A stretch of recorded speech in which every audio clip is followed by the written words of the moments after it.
Na manhã de hoje, nós iremos abrir mais uma vez o livro de Atos, onde iremos meditar a respeito do episódio que se seguiu à cura do paralítico. Como vimos no sermão anterior que compõe esta série, sermão pregado 15 dias atrás. Nos concentraremos, meus irmãos, no capítulo 3, verso 11 até o verso 16. Mas, na verdade, o sentido completo do relato de Lucas, aqui contextualmente, ele vai para além do verso 16. Nós iremos ficar do verso 11 ao verso 16, mas o sentido completo ele conclui no verso 26, que é a conclusão do capítulo 3, você percebendo aí no seu texto que você tem em mãos, e caminha para o capítulo 4, verso 1 e verso 4. E esta porção é extensa. Nesta porção extensa, nós podemos ver, irmãos, a pregação de Pedro, que é um segundo momento que Pedro está pregando aqui dentro do livro de Atos, é a segunda pregação de Pedro. Nós percebemos também nessa faixa de textos, de versos, um preâmbulo, que é um início de uma perseguição. Já começa a ver o preâmbulo de uma perseguição.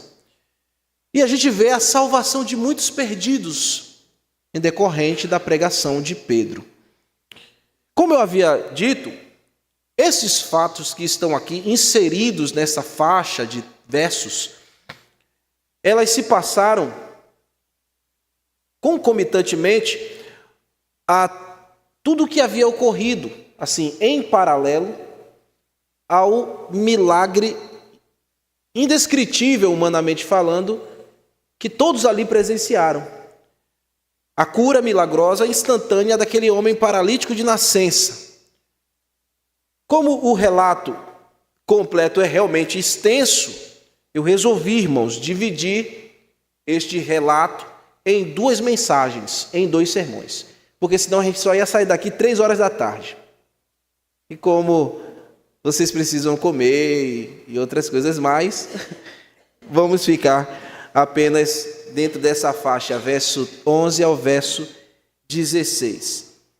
E nesse primeiro sermão de hoje, extraído dentro dessa porção maior, nós iremos pensar em 2 cenas. Então o sermão de hoje eu vou subdividi-lo em 2 cenas. Na primeira cena, eu vou apresentar aos irmãos uma mudança de prioridades. Vocês vão perceber aqui no texto uma mudança de prioridades. A segunda cena, ela irá introduzir a pregação de Pedro.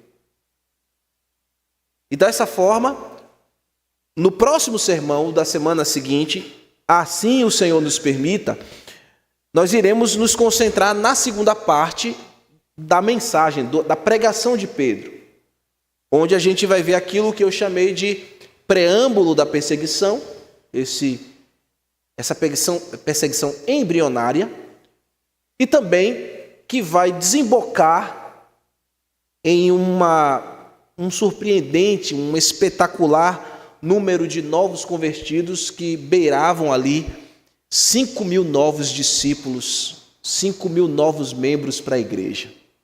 Então a gente vai ver isso, que serão cenas para o próximo capítulo, tá bom? Mas no episódio de hoje, eu chamei o sermão de A Pregação de Pedro,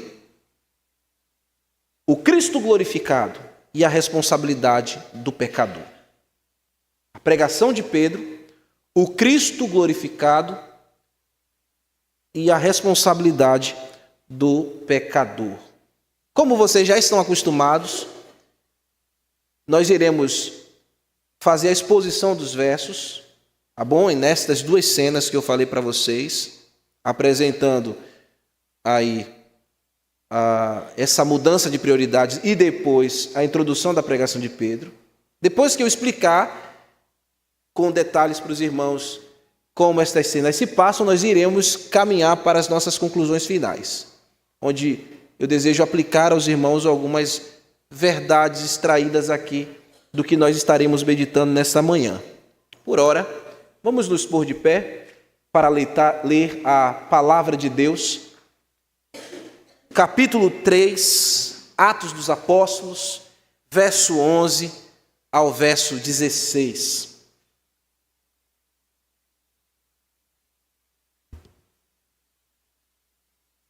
Apegando-se ele a Pedro e a João, todo o povo correu atônito para junto deles no pórtico chamado de Salomão.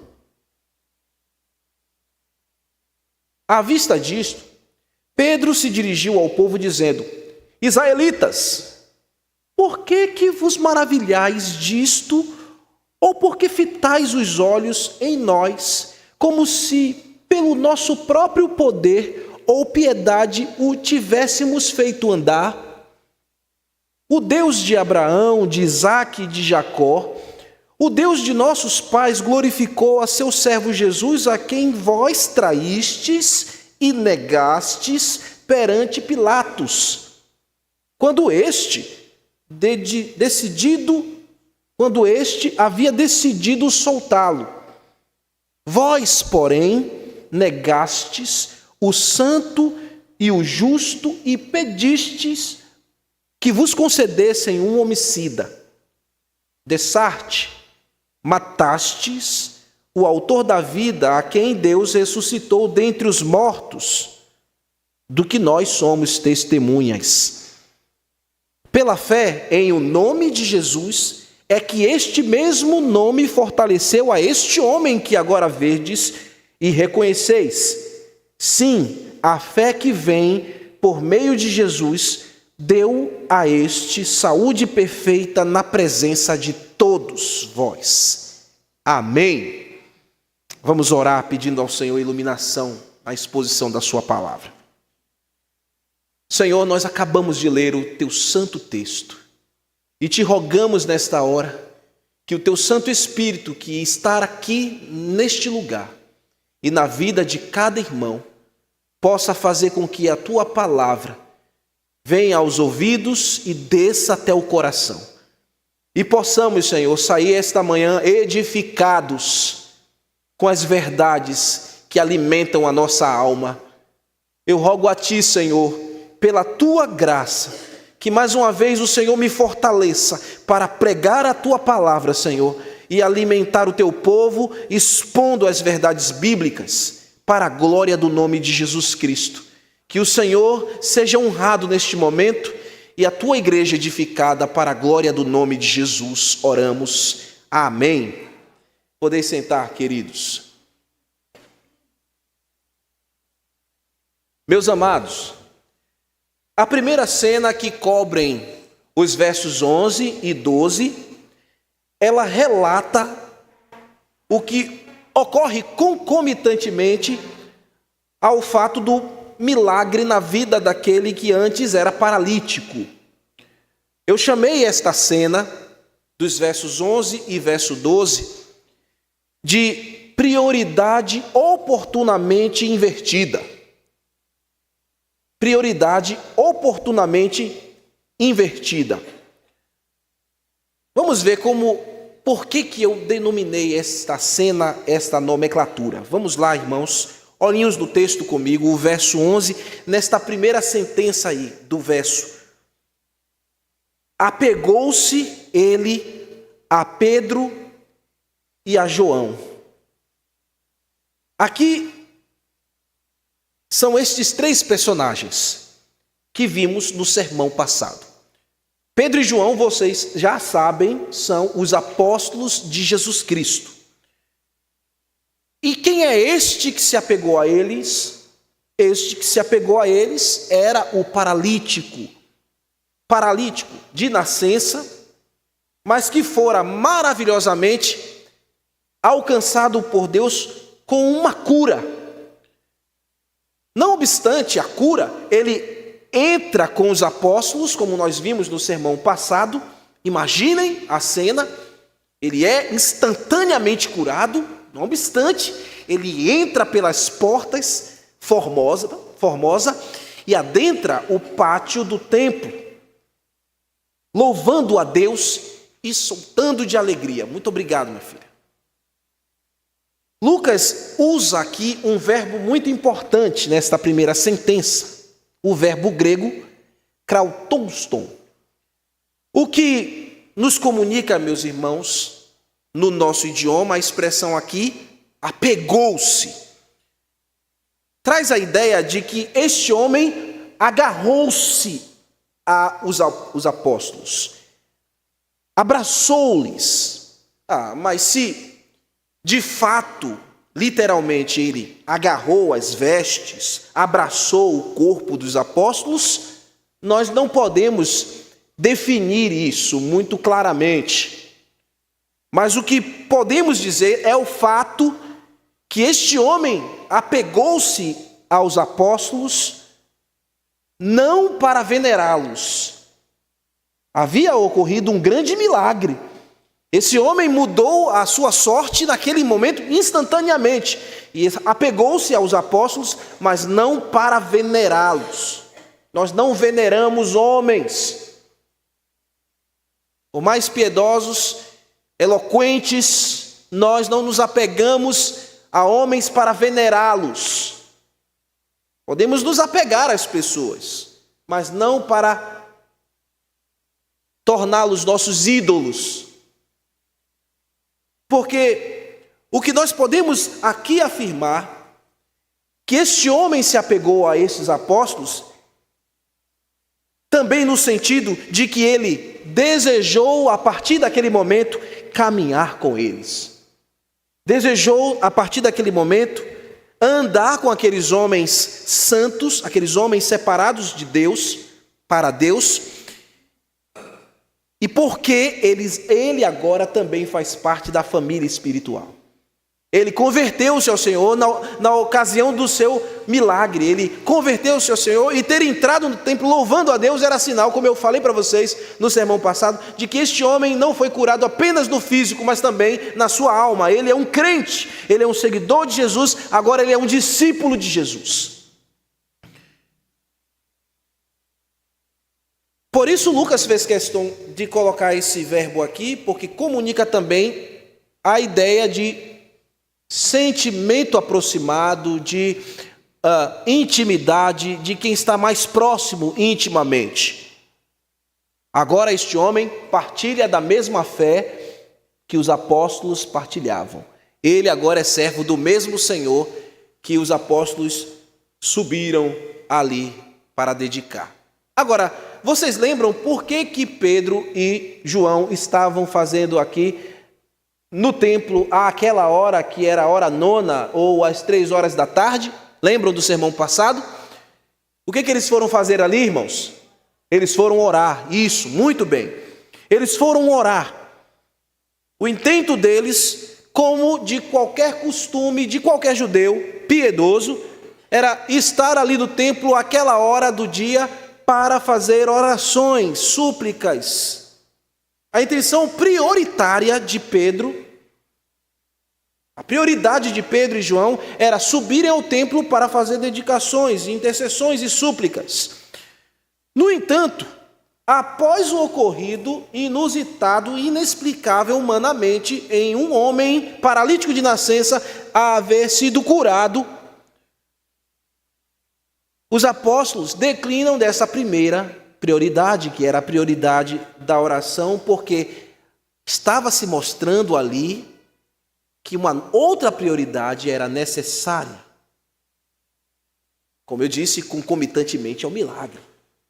Entendam, meus irmãos, eu não quero que você saia daqui achando que eles insignificaram o momento de oração.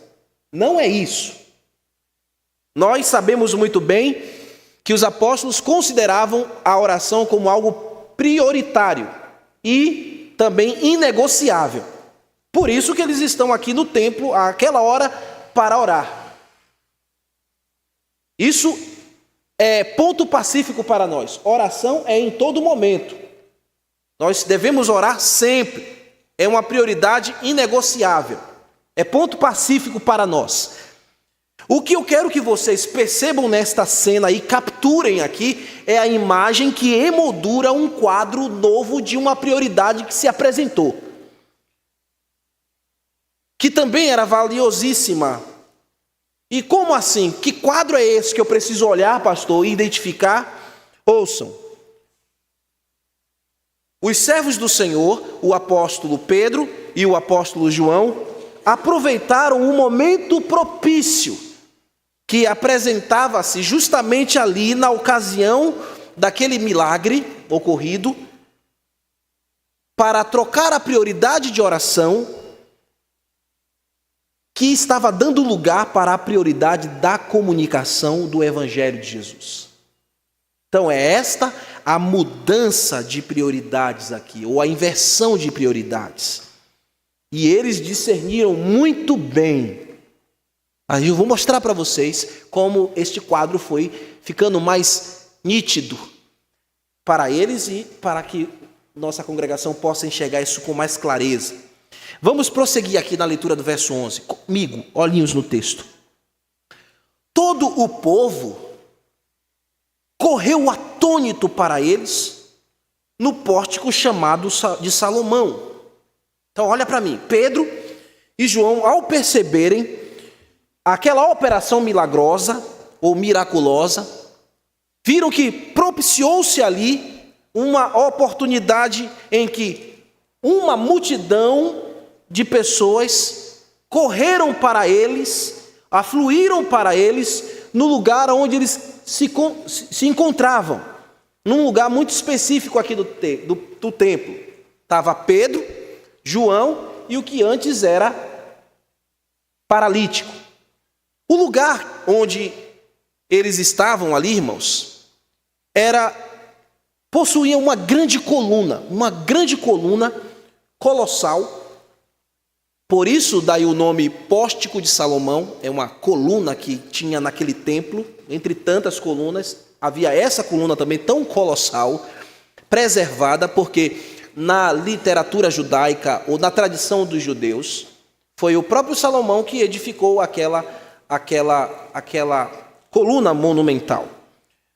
E ligada a esta coluna, ou agregada a ela, havia uma espécie de cobertura com uma espécie de varanda que circundavam vários átrios, vários espaços muito amplos dentro do templo. Vocês estão conseguindo imaginar?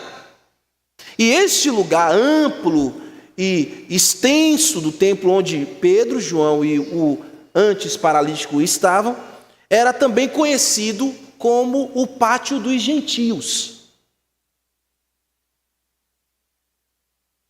que tinha um nome conjugado ou também apropriado de Pórtico de Salomão por causa dessa coluna que eu disse para vocês. Entretanto, meus irmãos, o Pátio dos Gentios, que é um lugar amplo, um lugar muito grande, muito maior do que talvez aqui, um pouco maior do que a área que temos aqui. Eu não trouxe esse dado de metros quadrados para vocês. Mas este lugar aqui não transita apenas gentios, pessoas que não são judeus. É um pátio que é extenso e pode transitar nele qualquer pessoa. Este lugar também, amplo, era dedicado para que mestres do judaísmo aproveitassem a área para ensinar grupos de estudantes ou ouvintes que iam até aquele lugar específico para aprenderem a lei. Então, haviam muitos grupos de pessoas que eram ensinados por muitos mestres ali, naquele ambiente tão extenso. E foi justamente porque era um ambiente amplo, muito grande, que tinha a capacidade de concentrar muita gente, que aconteceu o que Lucas relatou. Uma multidão afluiu, correu para aquele lugar. O lugar, meus irmãos, concentrou muita gente, porque no final do texto, você vai ver que 5.000 almas se converteram. Então imaginem quantas pessoas estavam ali. Muita gente, irmãos. Muita gente aglomerou-se ali. Deixe-me lhe dar mais um detalhe curioso para vocês deste pórtico de Salomão. O João, que estava ali, presenciando a multidão se aproximando a eles, ele escreveu no seu evangelho que Jesus Cristo, lá no capítulo 10, verso 23, verso 29, abram comigo, João 10, verso 23 ao verso 29. Ele relata, João, o momento em que Jesus Cristo, neste mesmo lugar, está respondendo a homens que haviam interpelado. Ele estava respondendo a respeito de da sua divinidade e messianidade. Ele era o Messias divino. Ele respondeu isso aqui. Vejam comigo na leitura. Muito provavelmente, essa resposta que Jesus está dando aqui era aos mestres que ensinavam naquele lugar. Jesus passeava no templo, no pórtico de Salomão, no pátio. Ele transitava ali. Rodeando, pois, os judeus o interpelavam: até quando nos deixará a mente em suspenso? Se tu és o Cristo, dizei-o francamente. Respondeu-lhe Jesus: já vos disse, e não credes. As obras que eu faço em nome do meu Pai testificam a meu respeito, mas vós não credes, porque não sois as minhas ovelhas. As minhas ovelhas ouvem a minha voz, eu as ouço, eu as conheço, e elas me seguem. Eu lhes dou a vida eterna, jamais perecerão, e ninguém as arrebatará da minha mão. Aquilo que o Pai me deu é maior do que tudo, e das mãos do Pai ninguém pode arrebatar. Pedro e João entendiam que naquele momento, ali no pórtico de Salomão, depois daquele milagre, o bom pastor das ovelhas havia preparado um ambiente para que eles pudessem oportunizar a evangelização, a pregação do evangelho, dar àquela multidão que se aglomerou a eles a oportunidade de ouvirem a verdade sobre Cristo e se tornarem ovelhas do aprisco do bom pastor divino. É isso que muitos estão tendo a oportunidade agora. Me ouvem na transmissão, ou talvez você que esteja aqui. Quando o evangelho é pregado, a oportunidade é dada para você se tornar a ovelha do bom pastor Jesus Cristo. Lá no verso 10 do capítulo, lá no verso 11 do capítulo 10 de João, esse mesmo pastor divino disse: eu sou o bom pastor.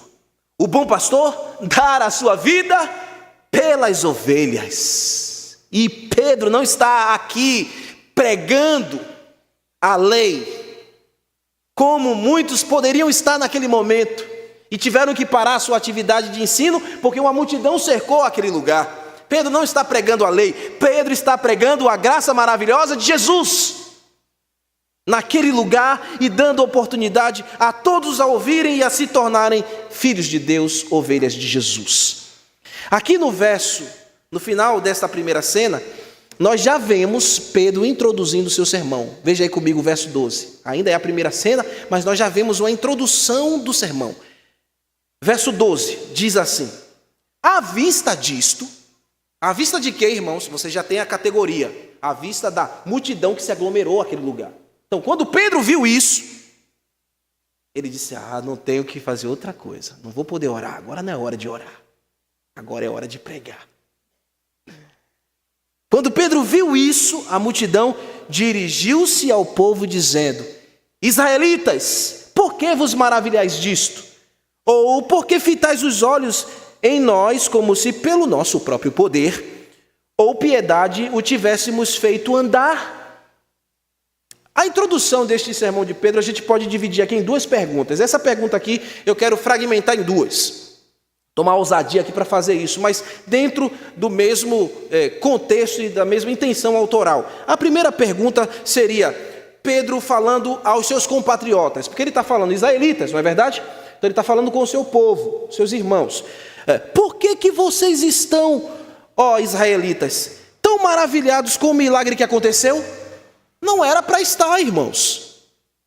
Porque, obviamente, onde eles estão? No templo. E o que eles estão fazendo também naquela hora? Deveriam estar o quê?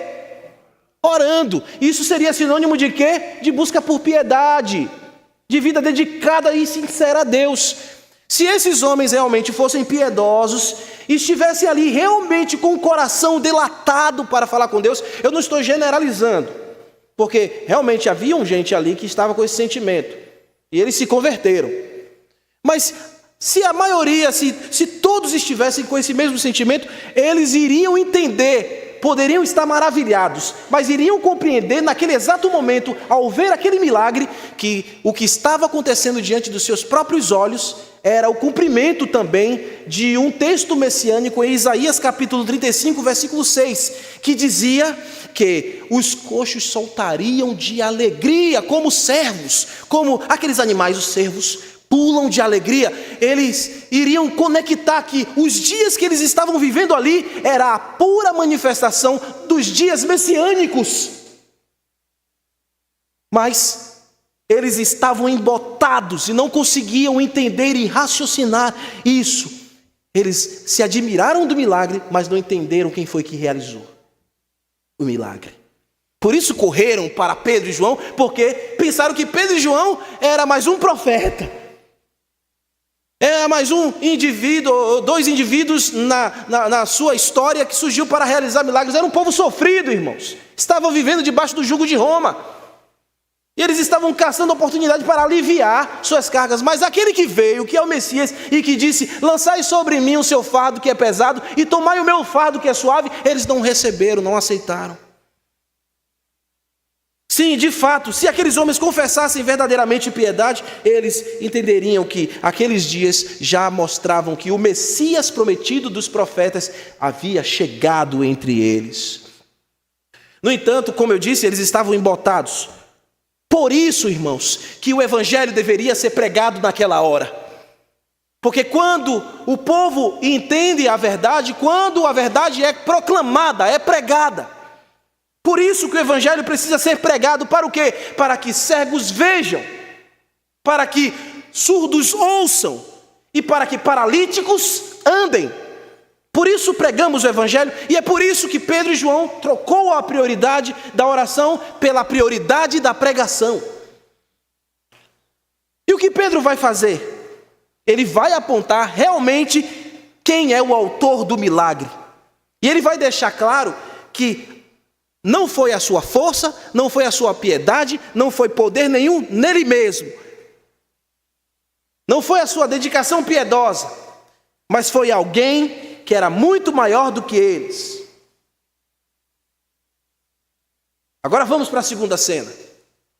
Na segunda cena, nós vemos Pedro desenvolvendo o seu sermão. No final da última cena, que é essa mudança de prioridades, nós vimos a introdução da mensagem. Mas agora a gente vai ver o desenvolvimento dela. E como eu disse para vocês, nós vamos ficar somente entre verso 13 a verso 16. Porque não dá, é tanta riqueza que não dá para a gente entregar tudo de uma vez.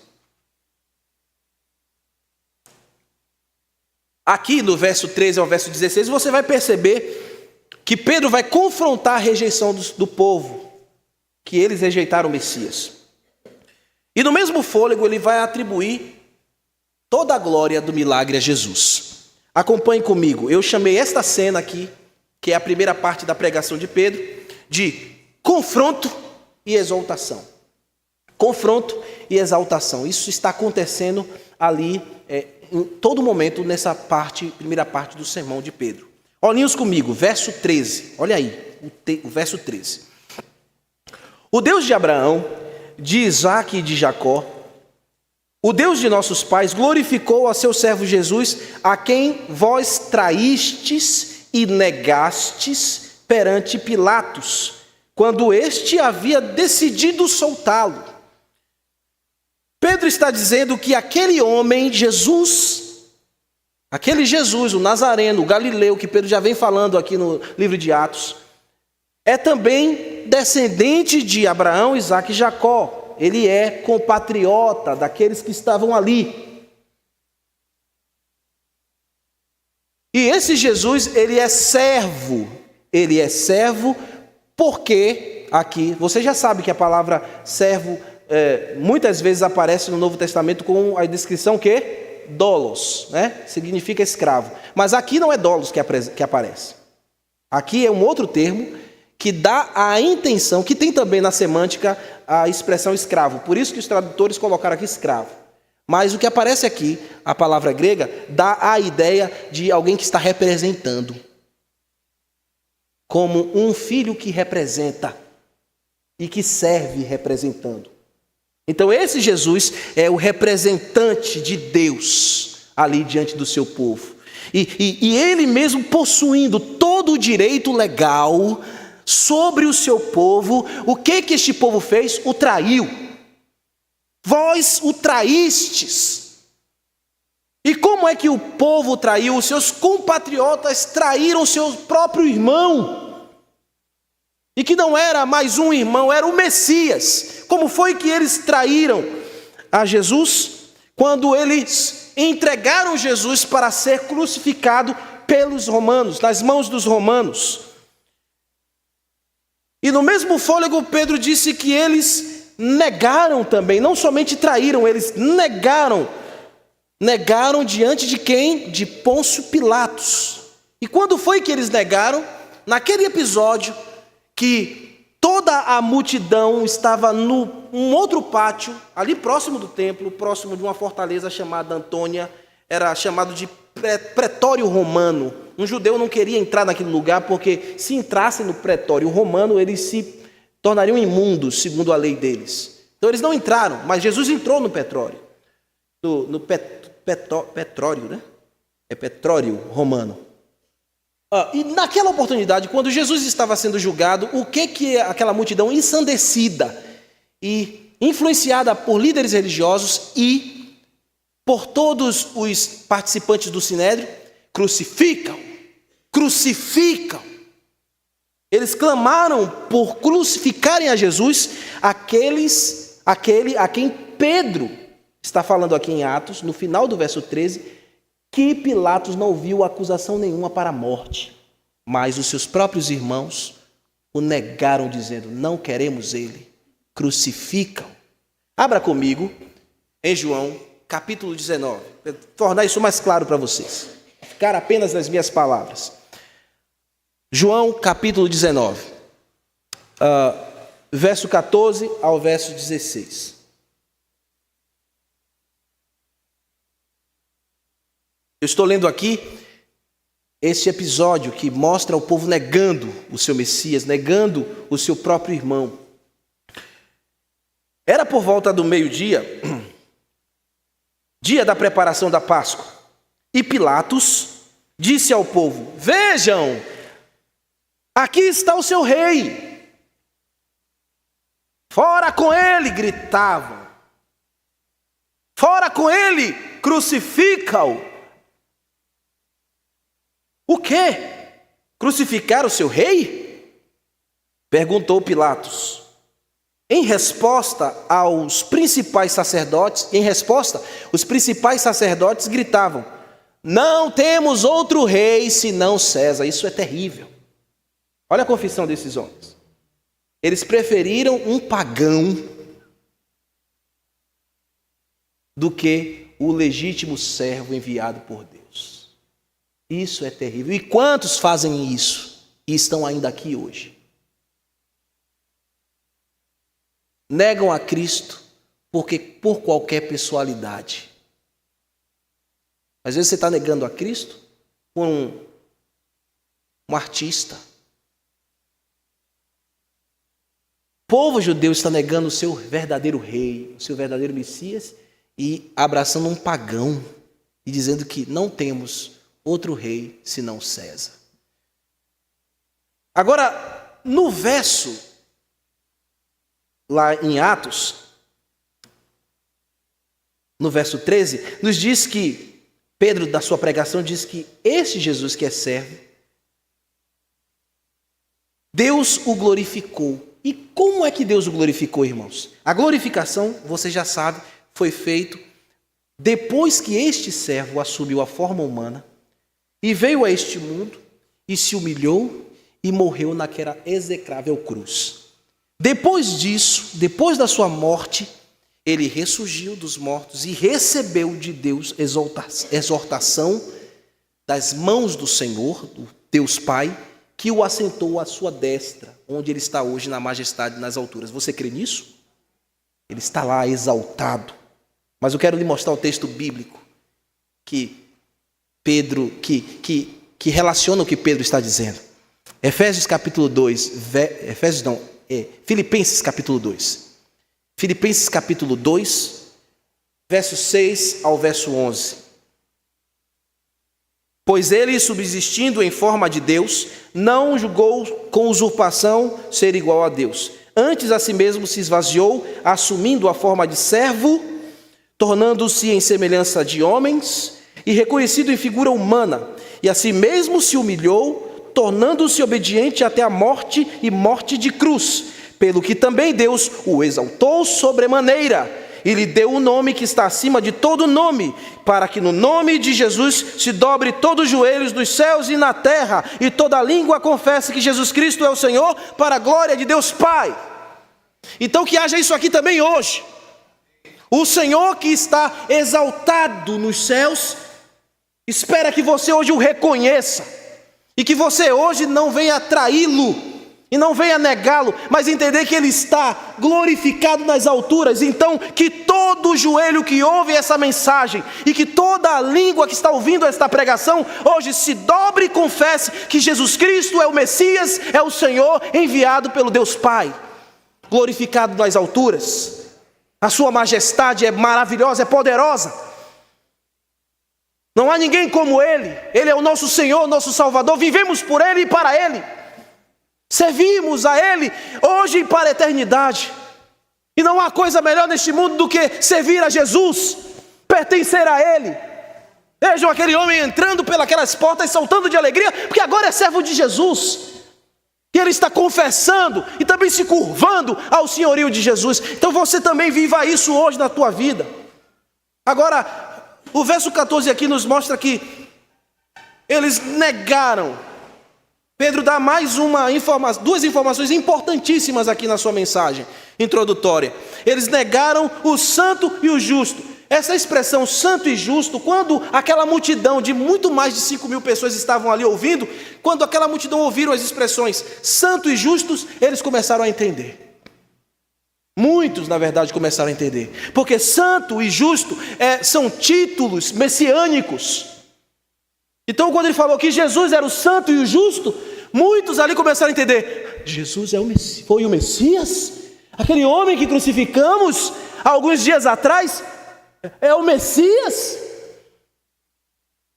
Justo, santo e justo. Por que eu estou dizendo que muitos começaram a entender? Ele está falando aos seus compatriotas, homens que conheciam a lei, que ouviam, estudavam a lei. A expressão santo no Antigo Testamento é a palavra kadosh.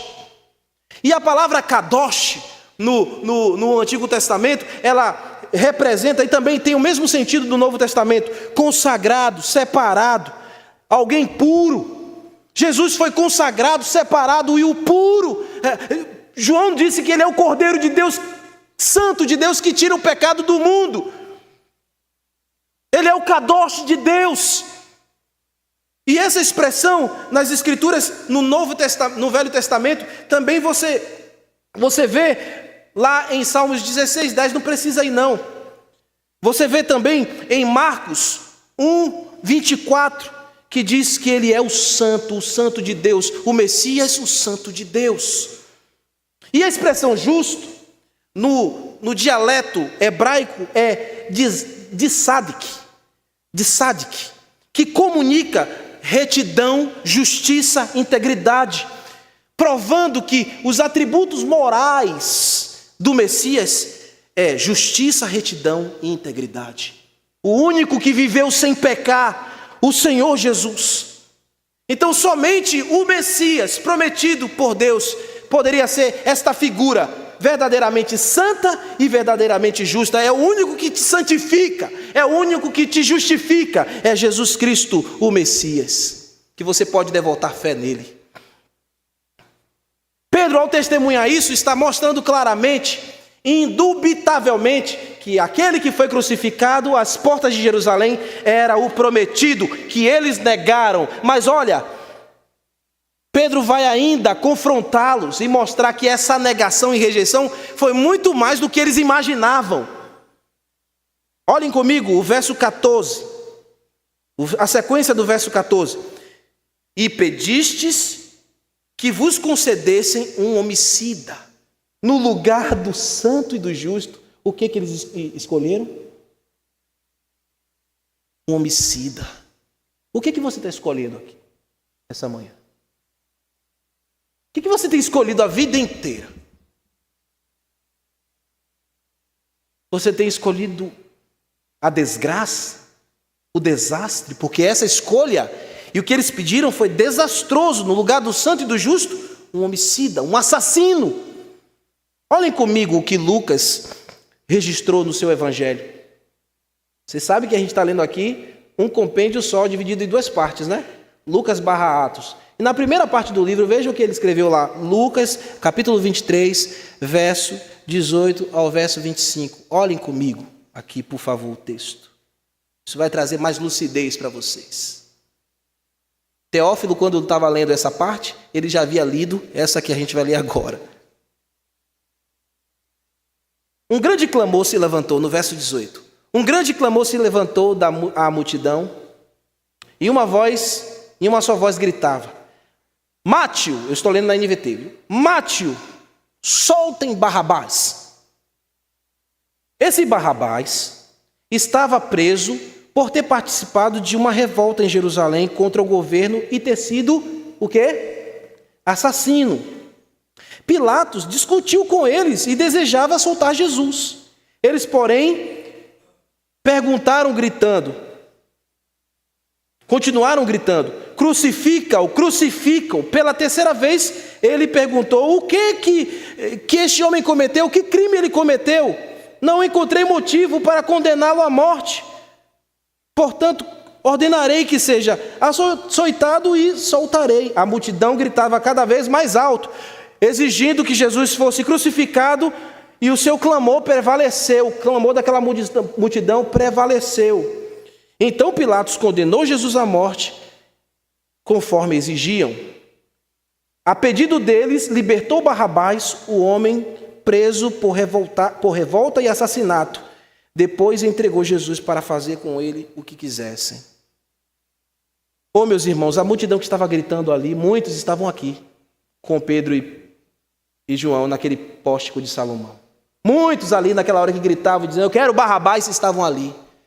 E Pedro precisava deixar isso muito claro, mostrando que a responsabilidade do pecador. Nós, quando pecamos, somos responsáveis pelos nossos pecados. A gente não pode ficar colocando na culpa de ninguém, na conta de ninguém. O que você faz, você é inteiramente responsável. E Pedro está dizendo: vocês negaram e mataram e crucificaram e negaram o Messias, o Salvador. Verso 15. Aparece uma palavra que, para o nosso cotidiano, ela já tem caído em desuso. O dessarte. Dessarte aqui, meus irmãos, é usado aqui na Revista Almeida Atualizada. Talvez em uma outra versão não tem mais essa expressão. No nosso vocabulário, na língua portuguesa, é um advérbio de modo. Tá bom, irmãos? Dessarte, quando vocês ouvirem, é um advérbio de modo. O que é um advérbio de modo? Comunica que Pedro aqui está conectando tudo o que ele está falando ao que ele vai concluir. Porque um advérbio de modo na literatura portuguesa, ela comunica isso. Ele serve como um conectivo, no português, tá bom? Ele serve como um conectivo e ao mesmo tempo conclusivo, tá bom? Por isso que diz dessarte. A gente pode ler dessarte de que maneira? Para ficar mais próximo de nosso cotidiano hoje. Como a língua é dinâmica, muitas palavras caem em desuso, né? Então, dessarte a gente pode usar também dessa maneira. Isso. Cadê? Quem foi que falou aí? Professora linda. Lindinha. Dessa maneira, por consequente, e em consequência disso. Ou, em consequência disso, matastes o autor da vida. Com consequência de terem o quê? Negado e traído, irmãos. Dessarte, ou em consequência disso, vocês mataram o Salvador da vida, aonde? Na cruz. na execrável cruz. Eles foram responsáveis, irmãos. É isso que Pedro está deixando muito claro. Até quando você que me ouve aqui vai ficar achando que não é responsável pelos seus pecados? Você é sim responsável, inteiramente responsável. E se não se arrepende, é inteiramente culpado. Você não pode ficar querendo colocar na conta do outro. Você precisa arrepender do seu pecado que você cometeu. Não é para querer se justificar. A gente reconhece, confessa e deixa, irmão. Passam-se anos da vida com aquela mesma carga sobre os ombros, porque quer colocar culpa no outro. Mas Pedro está dizendo, vocês mesmos mataram o Senhor.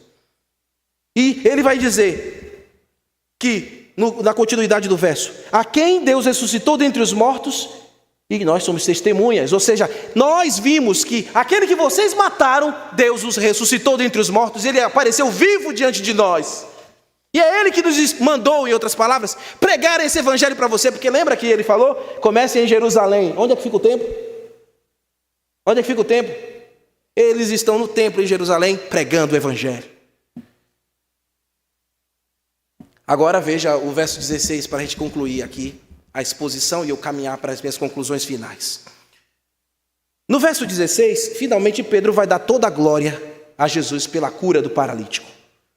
E pela fé em nome de Jesus, é pela fé em nome de Jesus que este mesmo nome fortaleceu a este homem que agora vedes e reconheceis. Eles estão vendo o curado e reconhecendo que antes ele era paralítico. Sim, é a fé que vem por meio de Jesus que deu saúde perfeita na presença de todos. Ele foi perfeitamente curado. No nome de quem? Fale bem forte aí. No nome de quem? Jesus. Quem é que pode remover a tua doença do pecado? Quem é? Jesus. Quem é que age na tua vida e te faz se apresentar à vista de todos perfeitamente são? Quem é? Jesus. Você que está doente aqui esta manhã espiritualmente, quem pode te curar é Jesus. Não há outro. Não é Pedro, não é João, não é Maria, não é Miguel, não é ninguém. É Jesus. Pedro declara, o autor da vida, Jesus Cristo é quem realiza isso. Exposto o texto, deixe-me caminhar aqui para algumas aplicações. Toda honra e toda glória deve ser dada a quem? Jesus. Os milagres, irmãos, que vivemos, não são frutos de nossa piedade. Não são frutos de nosso poder. Não são frutos de nossa habilidade. Não é fruto de nenhum homem. Não espere receber de mim nenhum milagre, porque eu não posso te dar. Eu sou tão incapaz quanto você nesse sentido. E eu não posso esperar de ti milagre, porque você não pode me oferecer. Você é tão incapaz como eu nesse sentido. O único que pode realizar milagres em nossa vida se chama Jesus. Piedade e devoção, dedicar a vida ao Senhor é o nosso dever. Devemos sim viver piedosamente. Devemos sim dedicar a nossa vida ao Senhor, mas isso não é motivo de barganha. Ninguém aqui, por mais piedoso, ouçam, escutem. Ninguém aqui, por mais piedoso que seja, por mais que se esforce em viver uma vida santa, em viver uma vida reta, não pode barganhar a Deus nenhum favor por causa disso. É o teu dever. É o meu dever, e se não faço, estou errado, estou pecando, estou em deficiência. Viver piedosamente não é motivo de barganha. Ninguém pode chegar aqui e dizer, pastor, eu faço isso, eu faço aquilo, e por que está acontecendo isso comigo? Não há explicação nesse sentido. Se vem provas em nossa vida ou dificuldade, é plano divino. Se a gente quer dar uma explicação, é isso, é plano divino. E eu não posso querer colocar Deus na parede, pegar no colarinho de Deus, assim, eu estou usando uma expressão meio chula, para dizer, por que o Senhor está fazendo isso comigo? Como muitos por aí dizem que deve se revoltar. Não, nós devemos nos humilhar. nós devemos entender que Ele é soberano, nós somos seus servos. E que nosso dever é dedicar a nossa vida a Ele. Deus não está colocado no muro para nos favorecer, nunca. Não temos nenhum direito de fazer isso, de reivindicar isso. Isso é pecado, irmãos. Isso é errado. Isso é desrespeitoso. E comunica que não há nenhuma piedade nessa ação. Os piedosos se humilham. Os piedosos reconhecem sua fraqueza. Os piedosos buscam a face de Deus, reconhecendo que a vontade dele é soberana, é maravilhosa, e vivemos glorificando a Ele, e assim desenvolvemos a piedade.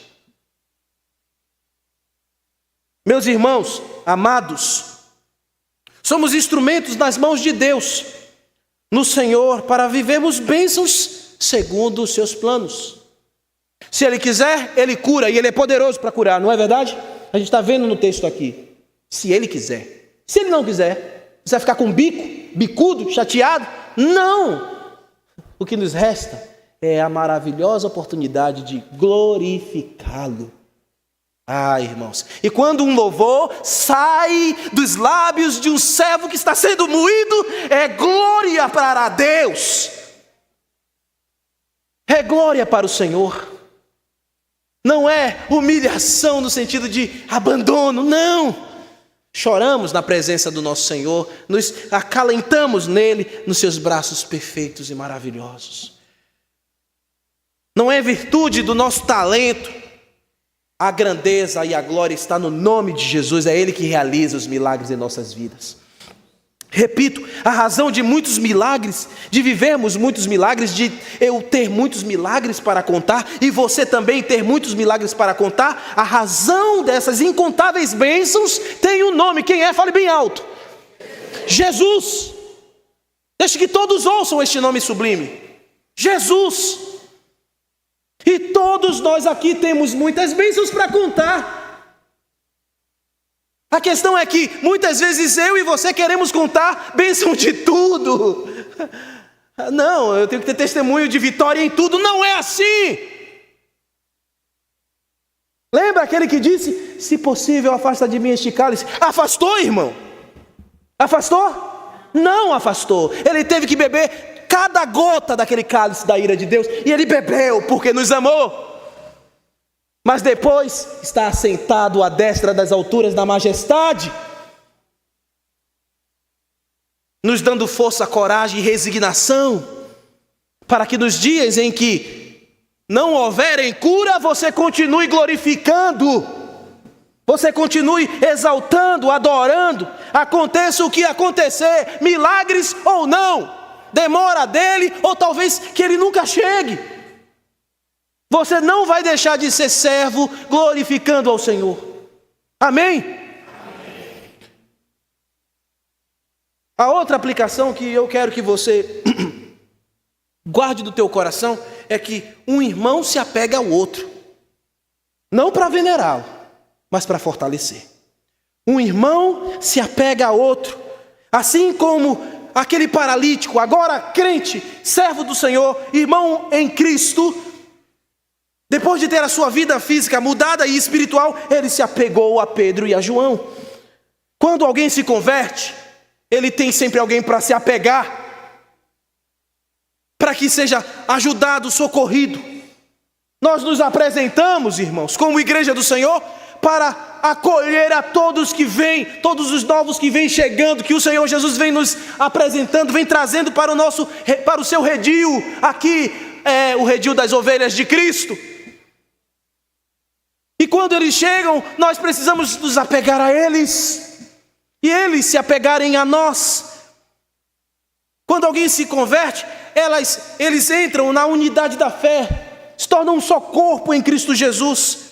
E quando nós conhecemos essas pessoas, que são agora corpo de Cristo, assim como nós somos, o reino de Deus vai crescendo em seu propósito. Apegamo-nos em um mesmo propósito, apegamo-nos em um mesmo sentimento, em uma mesma fé, nos conectamos no mesmo corpo e formamos assim a igreja. E aqui, nesta igreja local, a primeira igreja batista regular do CIA, somos, como eu disse, um corpo, homens, mulheres, jovens, crianças, apegados primeiramente a quem? Fale bem forte. Jesus. E depois apegados uns aos outros. Você não pode viver só apegado a Jesus. É maravilhoso, irmãos. E tem que ser, viu? Mas você não pode ficar desapegado do teu irmão espiritual. Nós não podemos, irmãos, achar que, como muitos falavam lá na igreja de Corinto, só me basta Jesus. Só Jesus, só Jesus. Jesus é tudo para nós. Ele é maior do que qualquer irmão aqui. Não é verdade? Mas Ele nos deu irmãos na fé também, para nos socorrer e nos ajudar. Então cada irmão tem o seu valor também. Não supera Cristo. Jesus é insuperável. Mas Ele nos deu irmãos, Ele nos dá irmãos para nos ajudar, como eu tenho vivido nesses dias através da igreja. Como muitos de vocês já viveram isso. Não podemos pensar, não podemos presumir que relacionamento cristão não é comunhão com irmãos. Cristianismo é comunhão. Ouça! Cristianismo é viver andando lado a lado. Cristianismo é ter comunhão. Precisamos viver a fé apegados uns aos outros, porque senão não é cristianismo. Não, fico em casa porque eu sou de Jesus. Não, você vem congregar porque você é de Jesus e tem um corpo que você pertence, é membro, corpo de Cristo, que é a igreja. Então, irmãos, muitas vezes a gente perde a noção disso por causa de muitas frustrações. Muitas frustrações, muitos erros do passado, muitas pessoas que nos machucaram, muitas pessoas que falaram que não deveria falar, teceram pensamentos que não deveriam, mas nada disso anula o que a Bíblia nos manda fazer. Ter comunhão uns com os outros. O que o Senhor diz? Do que depender de vós, tedes comunhão e paz uns com os outros. Tedes paz uns com os outros. Então, nenhum cristão pode ficar desapegado do outro. Eu tenho que dar valor a cada um irmão em mesma medida. É verdade que a gente muitas vezes tem afinidade maior. Tem alguns pontos de contatos que a gente se assemelha mais. E a gente gosta de estar mais próximo de algumas pessoas. Mas não podemos fechar a porta para ninguém. Ninguém. Não podemos. E muitas vezes a gente fecha a porta por causa das nossas concepções falidas. Porque você acha que deve viver somente com pessoas que agradam ao teu pensamento. Você deve viver com todos que agradam a Deus. E se você quer viver somente com quem te agrada, você está errado. Porque você está errado. Então não podemos ter partidarismos na igreja. Eu vou andar só com fulano e beltrano, porque aqui eu me sinto mais à vontade. Não, ande com todos. Viva com todos. Nossa ligação espiritual, meus irmãos, é socorrer um ao outro, é fortalecer um ao outro, é fazer com que cada um cresça mais à estatura do varão perfeito que é Jesus. E assim nós veremos cada irmão vencendo as tentações que lhe sobrevêm. Aprendemos também aqui outra coisa. Aqui eu quero concluir.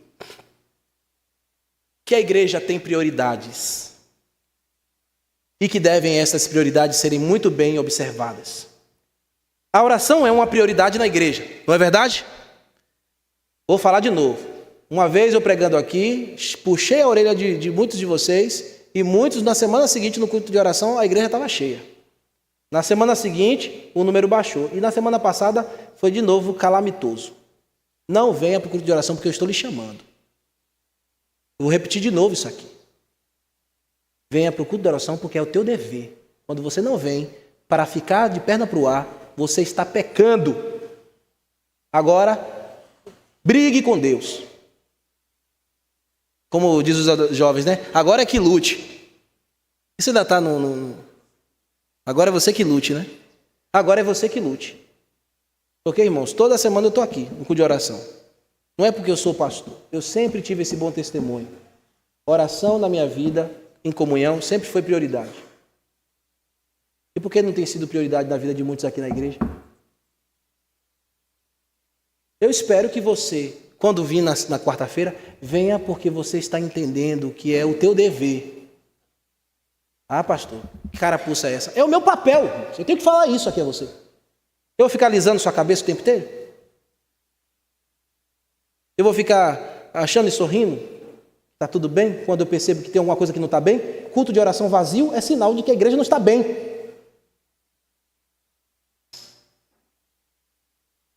Eu não posso chegar na tua casa para ver se você está assistindo Netflix. Não posso fazer isso. Eu tenho que estar aqui, orando e pregando. Agora venha fazer isso, porque é o teu dever de estar com o Senhor, aqui e com os teus irmãos para orar. Eu sempre carreguei no meu coração isso e vivi muitas coisas maravilhosas com irmãos por causa da oração, irmãos. Pude compartilhar muitas coisas, chorar com muitos irmãos e compartilhar minhas dores também no culto de oração. Então, a oração é essencial, mas o evangelismo também. Nós não podemos ficar só orando. Temos que orar e o quê? Pregar. Pregue a Jesus. Pregue a palavra de Deus. Você entende o que lá em Atos também diz? A gente vai chegar lá no capítulo 6, versículo 4, que eles perseveravam na oração e no ministério da palavra. Eles oravam e pregavam, pregavam e oravam. Eram essas duas prioridades que estavam ali entre a igreja. Eles obedeciam o que está lá em Tessalonicenses, orai sem cessar. Mas também eles cumpriam aquilo que está lá em Marcos, pregai o evangelho a toda a criatura. Então a igreja saudável, ela faz isso, ela prega a palavra de Deus, ela ora e prega a palavra de Deus. E eu quero me dirigir para você que ouviu esta mensagem esta manhã e ainda não entregou a vida para Jesus.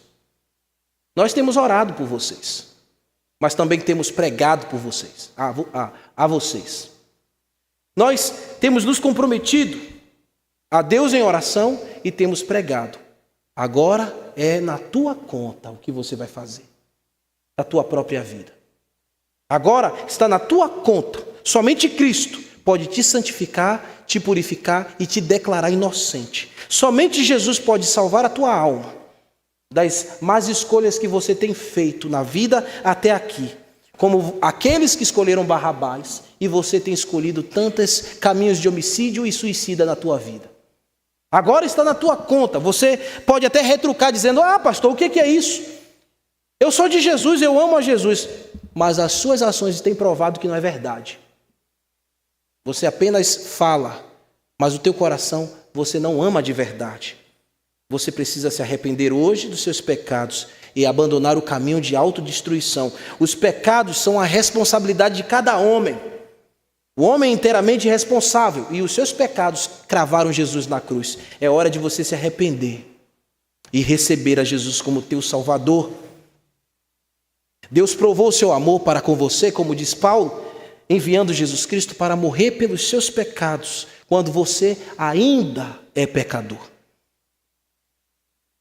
Olhe para o autor da vida que foi transpassado e pregado naquela cruz pelos teus pecados e foi moído em agonia indescritível, porque muito provou te amar. Mas ele também não permaneceu morto ali, como você ouviu claramente aqui. Ele está vivo no céu e de lá ele está de braços abertos, recebendo a todos que confessam o seu nome como o único, exclusivo e suficiente Salvador. O Evangelho está apelando à sua consciência nesta hora. Você não pode desligar esse sistema, você que me ouve na internet. E você não pode sair daqui, se porventura estiver alguém aqui, sem que você entenda que você é responsável.